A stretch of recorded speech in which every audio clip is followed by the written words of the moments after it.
डोक्याचे विकार, स्पाईनचे प्रॉब्लेम्स तुम्ही जर बघितलं तर समाजात सगळ्या स्तरांमध्ये, सगळ्याच प्रोफेशन्समध्ये खूप झपाट्याने वाढले. सांगायचं झालं तर आज शैलेश आणि मी जवळजवळ 25 वर्ष स्पाईन सर्जरीज करतोय. दोघांच्या मिळून जवळजवळ 40,000 स्पाईन सर्जरीज आम्ही केल्या असतील. पण ज्या पद्धतीने गेल्या 5 ते 10 वर्षात स्पाईनचे प्रॉब्लेम्स असलेल्या रुग्णांची संख्या वाढतीये हे अलार्मिंग आहे. पण अशा पद्धतीने आज ट्रीटमेंट पण डेव्हलप होत आहे की safety, preventive treatment, patient surgery नंतर किंवा बिना सर्जरीनी लगेच आपल्या प्रोफेशनमध्ये परत जावा, स्वतःला पूर्णपणे फिट करण्यासाठी पण त्याच्यानंतर रिहॅब ट्रीटमेंट असावी. या सगळ्या गोष्टींची डेव्हलपमेंट इतक्या फास्ट गेल्या काही वर्षात होतीये की अशा पद्धतीची कॉन्फरन्सची गरज वाढायला लागली आहे. प्रत्येक माणसाला, प्रत्येक स्पाईन स्पेशालिस्टला परदेशात जाऊन शिक्षण घेता येत नाही. प्रत्येकाला कामधाम सोडून शिक्षणासाठी वेळ काढणं डिफिकल्ट असतं.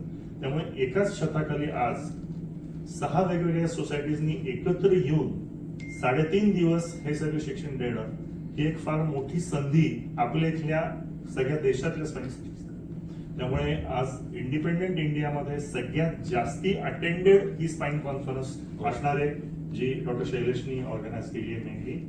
दुसरी गोष्ट अशी की प्रत्येक स्पाईनच्या रुग्णाला आम्ही बघतो आज कुठल्याही मणक्याच्या प्रॉब्लेम्सनी आले, सर्जरी असेल किंवा नसेल तरी लोक घाबरलेले असतात की इतके गैरसमज आहेत आज की स्लीप डिस्क झाली म्हणजे प्रॉब्लेम वाढतच जातो, कधीच बरा होत नाही, पायाची ताकद जाते किंवा सर्जरीला लोक घाबरतात की कॉम्प्लिकेशन होतं. पण आज सर्जरी इतकी सेफ झाली आहे आणि या कॉन्फरन्समध्ये सर्जरी सेफ्टीसाठी जे काही आहे त्याच्या अनुषंगाने आम्ही काही गोष्टी विशद करून सांगणार आहोत. आणि सगळ्यात त्यातले मोठे मोठे जे स्पेशलिस्ट आहेत, वर्ल्ड रिनाउंड ऑथॉरिटीज, मग America, Asia, Europe, south east एशियामधले जपान, कोरिया आणि बाकीचे पण देश शैलेशने सांगितलं तसं असले दिग्गज लोक इथे येणार आहेत की ज्यांची पुस्तकं आम्ही वाचतो, ज्यांचे धडे आज शिक्षणासाठी स्पेशलिस्टला दिले जातात. त्यामुळे ही फार मोठी संधी आहे.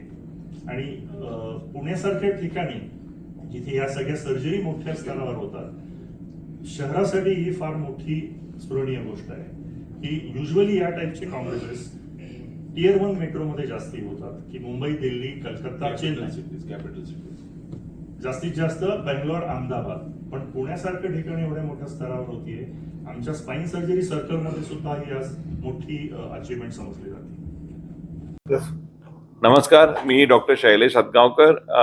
आज आम्ही इथे association of spine surgeons of इंडियाची ॲन्युअल कॉन्फरन्स सुरू होतीये आणि ही पूर्ण भारतातच आणि भारताच्या बाहेरून पण येणाऱ्या डेलिगेट्स आणि फॅकल्टीमुळे खूप नवीन प्रकारच्या गोष्टी आपल्या शहरामध्ये येणार आहेत, आपल्या देशामध्ये येणार आहेत.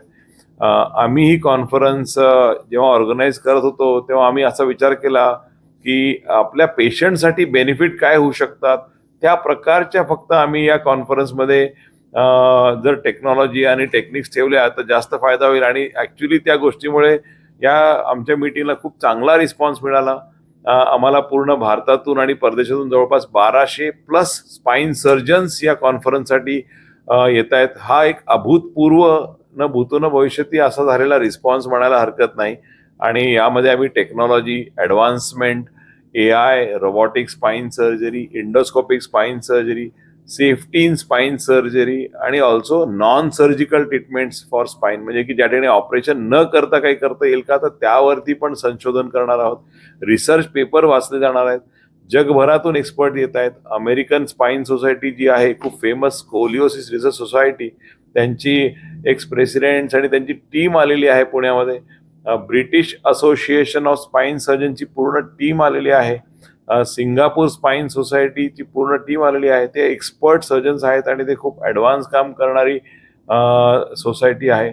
ऑल्सो दी वर्ल्ड आजकाल जे नेव्हिगेट करतायत ते Korean minimal invasive spine society पण पुण्यामध्ये आपल्या आलेली आहे. कोमिस आणि KSSS या खूप इंडोस्कोपीसाठी प्रचलित संस्था आहेत आणि त्या पण आपल्याकडे आलेल्या आहेत. कारण आपलं जी असोसिएशन आहे ती पण 40 वर्ष जुनी आहे. 1985ला association of spine surgeons of India प्रस्थापित झाली आणि आज जवळपास 5,000 स्पाईन सर्जन्स या असोसिएशन सोबत म्हणजे आहेत त्यांचे म्हणजे मेंबर्स आहेत म्हणा, सभासद आहेत. आणि याच्यामध्ये exchange of knowledge, education, younger माइंड्सना इग्निशन की चांगलं आपण कसं करू शकतो यासाठी कॉन्फरन्स खूप जास्त पॉप्युलर झालेली आहे. आणि आम्ही बघतोय की यंग जनरेशनचा खूप जास्त उत्साह दिसतोय. आम्ही वेगवेगळे सेशन्स ठेवलेले आहेत, काही नॉन अकॅडमिक किंवा इंटरेस्टिंग सेशन जसे की ट्रायथिलॉन, पिलाटेस फॉर बॅक पेन किंवा असे पण इंटरेस्टिंग टॉपिक्स पण ठेवलेले आहेत सर्जरी सोडून, कारण 3 ते 3.5 दिवसाची ही कॉन्फरन्स असणार आहे. आणि आम्ही कॅडावरिक वर्कशॉप्स पण या कॉन्फरन्समध्ये ठेवतो आहेत, सिम्बॉयसिस मेडिकल कॉलेजमध्ये आणि आर्म फोर्सेस मेडिकल कॉलेज, कारण यंग जनरेशनना या टेक्नॉलॉजी शिकण्यासाठी खूप फायदा होईल असं आमच्या टीमला वाटतं. Pune association of spine surgeons ही कॉन्फरन्स होस्ट करते on behalf of association of spine surgeons of India. And आम्हाला हा अभूतपूर्व रिस्पॉन्स मिळाल्यामुळे इट इज रिअली आम्ही कृतज्ञ आहोत सर्वांचे. आणि जे डेलिगेट्स, जे फॅकल्टीने आम्हाला पॉझिटिव्हली रिस्पॉन्स दिला आणि ते आले पुण्यामध्ये for this big summit. I think this will be a big memory आणि एक मानाचा तुराच आपल्या महाराष्ट्राला लागला असं म्हणायला हरकत नाही की एवढी मोठी मीटिंग आपल्याकडे होतीये. तर we are looking forward for great collaboration, fellowships with the overseas ज्या संघटना आहेत त्यांच्यासोबत आपल्या यंगस्टर्सना मिळतील अशी आम्ही इच्छा व्यक्त करतोय. आणि आमची टीम पूर्णपणे पॉझिटिव्ह आहे to look after for a great academics आणि हॉस्पिटॅलिटी. धन्यवाद.